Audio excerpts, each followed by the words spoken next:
पाठ 11 वाच्य वॉइस।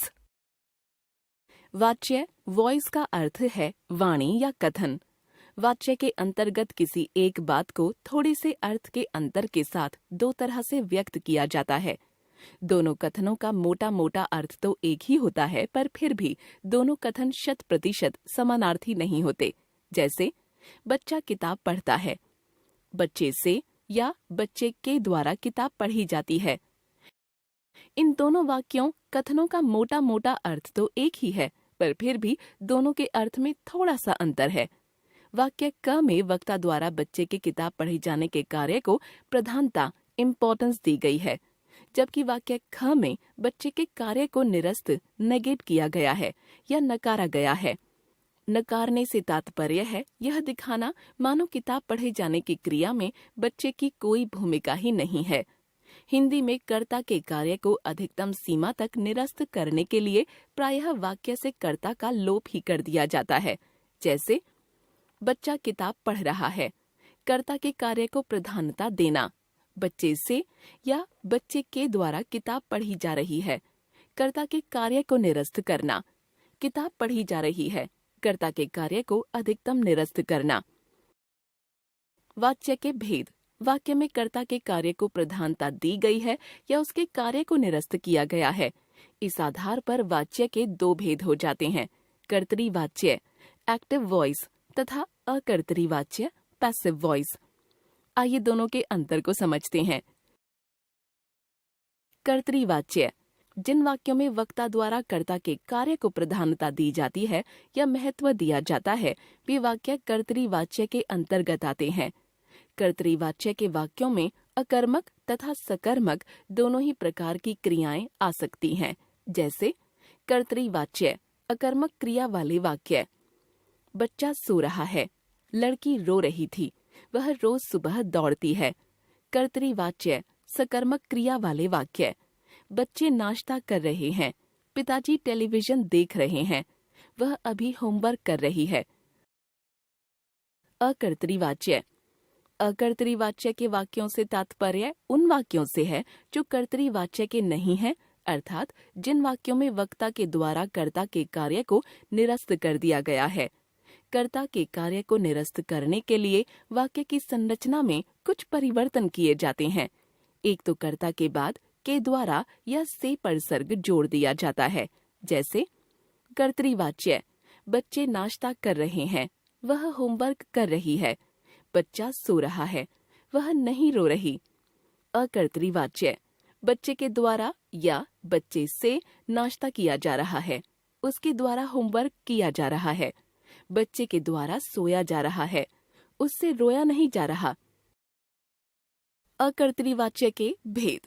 अकर्तरी वाच्य के वाक्यों में आने वाली क्रिया सकर्मक है या अकर्मक, इस आधार पर अकर्तरी वाच्य के दो भेद किए जाते हैं, कर्म वाच्य तथा भाव वाच्य। कर्म वाच्य अकर्तरी वाच्य के वे वाक्य जिनमें सकर्मक क्रिया होती है कर्म वाच्य के वाक्य कहलाते हैं। जैसे नौकर द्वारा खाना बनाया गया, दादाजी द्वारा कहानी सुनाई गई, पुजारी द्वारा पूजा की गई। उपर्युक्त सभी वाक्य अकर्तरी वाच्य के हैं तथा सभी में सकर्मक क्रिया आ रही है, अतः सभी वाक्य कर्म वाच्य के उदाहरण हैं। भाव वाच्य अकर्तरी वाच्य के वे वाक्य जिनमें अकर्मक क्रिया होती है भाव वाच्य के वाक्य कहलाते हैं। जैसे माँ से ऊपर नहीं चढ़ा गया, आज मुझसे नहीं दौड़ा गया, मरीज से उठा नहीं जाता, कल रात मुझसे सोया नहीं गया। उपर्युक्त सभी वाक्य अकर्तरी वाच्य के हैं तथा सभी में अकर्मक क्रिया आ रही है, अतः ये सभी वाक्य भाव वाच्य के उदाहरण हैं। कर्म वाच्य तथा भाव वाच्य में अंतर। ध्यान रखिए, कर्म वाच्य तथा भाव वाच्य के वाक्यों में गुणों के स्तर पर कोई अंतर नहीं होता। दोनों ही अकर्तरी वाच्य पैसिव वॉइस के उपभेद हैं।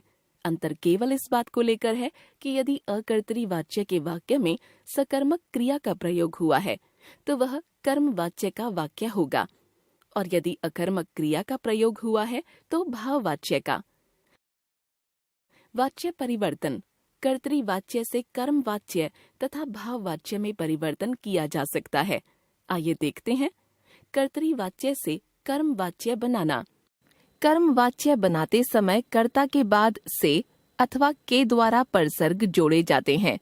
क्रिया के मध्य जा प्रत्यय जोड़ते हैं और मुख्य क्रिया का रूप सामान्य भूत में परिवर्तित हो जाता है। कर्तृवाच्य, कर्मवाच्य। छात्र गृह कार्य करते हैं। छात्रों से द्वारा गृह कार्य किया जाता है। रिया खाना खा रही है। रिया से खाना खाया जा रहा है। मजदूर सामान उठाएंगे। मजदूरों से सामान उठाया जाएगा। मजदूर पेड़ काट रहा था। मजदूर से पेड़ काटा जा रहा था। माली ने आम तोड़ कर दिए। माली के द्वारा आम तोड़ कर दिए गए। संजय ने दूध पिया। संजय द्वारा दूध पिया गया। हिया रम्या को कहानी सुना रही है। हिया द्वारा रम्या को कहानी सुनाई जा रही है। मैंने कक्षा में कविता सुनाई। मेरे द्वारा कक्षा में कविता सुनाई गई। बालिकाओं ने रस्सी कूदी। बालिकाओं द्वारा रस्सी कूदी गई। तुम सबने गृह कार्य किया है। तुम सबके द्वारा गृह कार्य किया गया है। कर्तृवाच्य से भाववाच्य बनाना। कर्ता के साथ से या के द्वारा जोड़ते हैं। मुख्य क्रिया को सामान्य भूतकाल की क्रिया के एक वचन में बदलकर उसके साथ जा धातु जोड़ते हैं।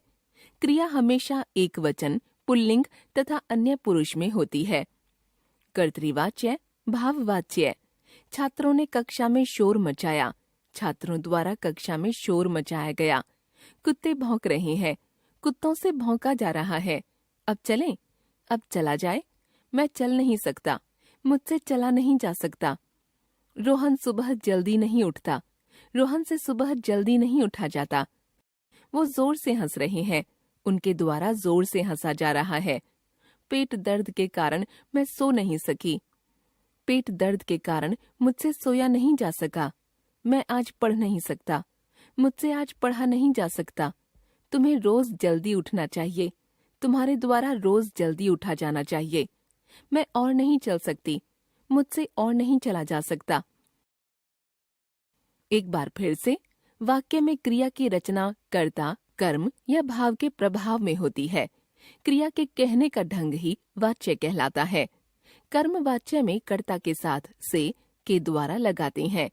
क्रिया में जा धातु जोड़ते हैं और मुख्य क्रिया सामान्य भूतकाल में परिवर्तित हो जाती है। भाव वाच्य में कर्ता के साथ से के द्वारा लगाते हैं। क्रिया में जा धातु जोड़ते हैं। क्रिया अन्य पुरुष, पुल्लिंग, एक वचन में होती है।